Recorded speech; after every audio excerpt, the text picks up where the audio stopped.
Oi, meu nome é Ricardo Saldanha e o tema do vídeo tem relação com um acontecimento polêmico de uma decisão do governo do estado do Rio Grande do Sul que ocorreu agora, no início de 2022, e tem relação com a área da educação física. Teria sido melhor eu ver o filme do Pelé. Se não te disseram, eu digo. Não será mais oferecido as aulas de educação física no segundo e terceiro ano do ensino médio. Outro motivo é que o conteúdo foi retirado de um texto clássico muito solicitado em concursos na área da educação física. Um texto de 1996 e tão atual diante dessa decisão que comentei há pouco. Irei falar sobre o esporte, que segundo a BNCC, deve ou deveria ser trabalhado ao longo de toda a educação básica. Bora lá!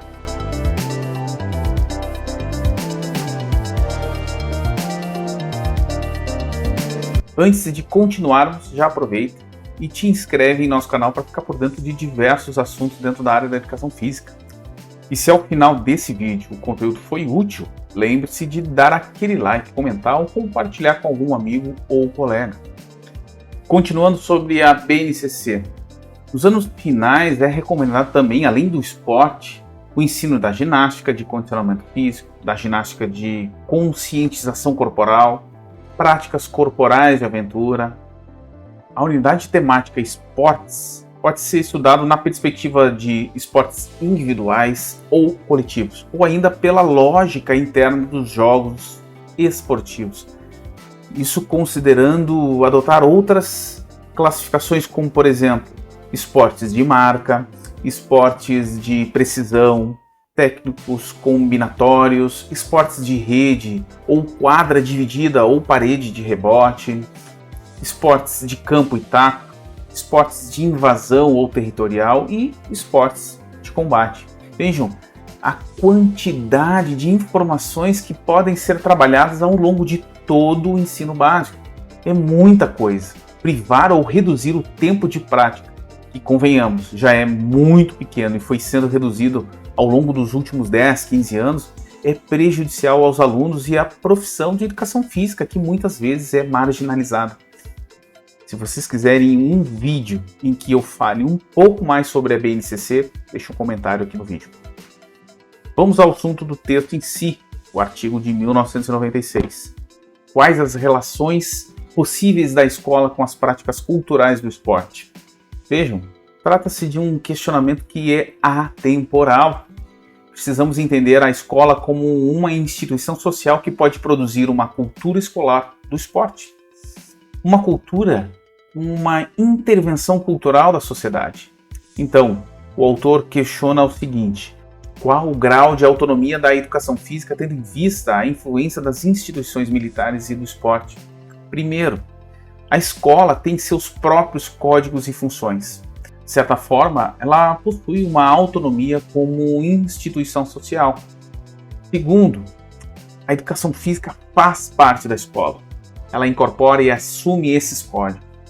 Ela tem liberdade para estabelecer relações com o meio, no caso o contexto, por meio de seus critérios seletivos. O esporte está num meio ambiente e, consequentemente, a escola poderá relacionar-se com ele e regular esta relação. Então, o papel da escola é de transmissão do saber social acumulado. Este é o sistema educacional. Essa transmissão é por meio de um conhecimento que é produzido fora da escola por um outro sistema mais poderoso. Por isso, segundo Walter Brasch, a escola é vista como uma instituição sem poder. Ai, eu não concordo. Fora! Calma, gente. Deixa eu explicar o que o autor quis dizer. Um sistema sem poder na hierarquia social como reprodutora das ações determinadas por outros sistemas. Ou seja, de um conhecimento que não é gerado pela escola. Agora entendeu? Para o autor, a escola pode estar cumprindo uma demanda externa, mas ela tem ou teria a capacidade de produção de uma cultura escolar. A educação física na escola, historicamente, teve muita influência e foi subordinada ao esporte de alto rendimento, no sentido de fornecer a base para o esporte de rendimento. E esse era o papel da escola. Eu disse era o papel da escola. Por assumir os códigos de outra instituição, no caso o esporte de alto rendimento, a escola passa a ter o esporte na escola em vez do esporte da escola. Há uma subordinação aos códigos e sentidos da instituição esportiva. Códigos como o princípio do rendimento atlético esportivo, da competição, da comparação de rendimentos recordes, da regulamentação rígida, do sucesso esportivo, ou seja, apenas importa a vitória, o vencedor.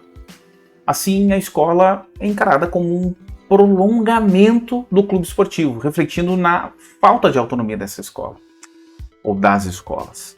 Legitimar a educação física significa, segundo o autor, apresentar uma justificativa plausível para a sua permanência ou inclusão no currículo escolar. Vejam, a decisão do governo do estado do Rio Grande do Sul em não oferecer essa disciplina para os anos finais do ensino médio faz a gente voltar a 1996 na busca de argumentos plausíveis para convencer sua permanência. Não te parece isso? Mas veja o paradoxo apontado pelo autor. A educação física conquista sua legitimidade pedagógica quando ensina o esporte na escola, ou seja, submissa ao esporte de rendimento, ao passo que perde a sua autonomia pedagógica com prática cultural. Para o autor, quando a educação física assume esse papel relacionado ao esporte de rendimento, ela ganha legitimidade. Mas precisamos entender que o esporte incorpora valores sociais, culturais, econômicos e estéticos. Há uma tensão permanente, como se fosse um cabo de guerra. De um lado, há a escolarização do esporte, ou seja, cultura escolar do esporte, a prática escolar de esporte, o saber escolar, o esporte da escola. Do outro lado, há a prática do esporte produzida e acumulada historicamente, o saber erudito, o esporte na escola. E no meio dessa tensão está a escola. Se entendemos que o professor é um produtor cultural, daí está o desafio de tratar a prática cultural do esporte como tema do ensino da educação física. Não podemos ser demagogos e negarmos o esporte. Não.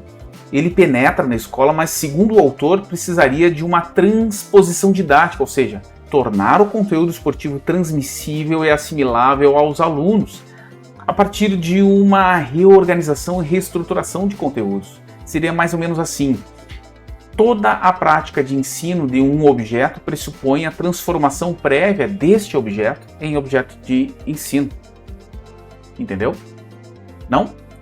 Toda a prática de ensino de um objeto, no caso o esporte fora da escola, pressupõe a transformação prévia deste objeto em objeto de ensino, no caso o esporte da escola.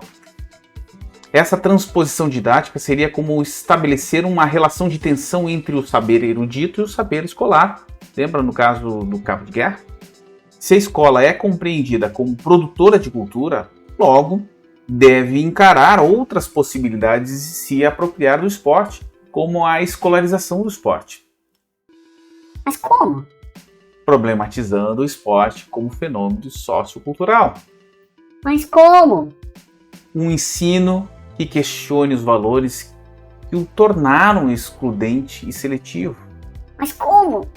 Transformando-o em valores e códigos que privilegiam a participação, o respeito à corporeidade, o coletivo e o lúdico. Assim, o esporte da escola pode intervir na história cultural da sociedade. Bom, por hoje é só. O conteúdo do vídeo foi retirado do artigo de Tarcísio Mauro Vago, publicado na revista Movimento em 1996. Este texto é antigo e muito atual. Enfim, se você gostou do conteúdo, deixe teu like e te inscreve no canal. Tchau, até a próxima!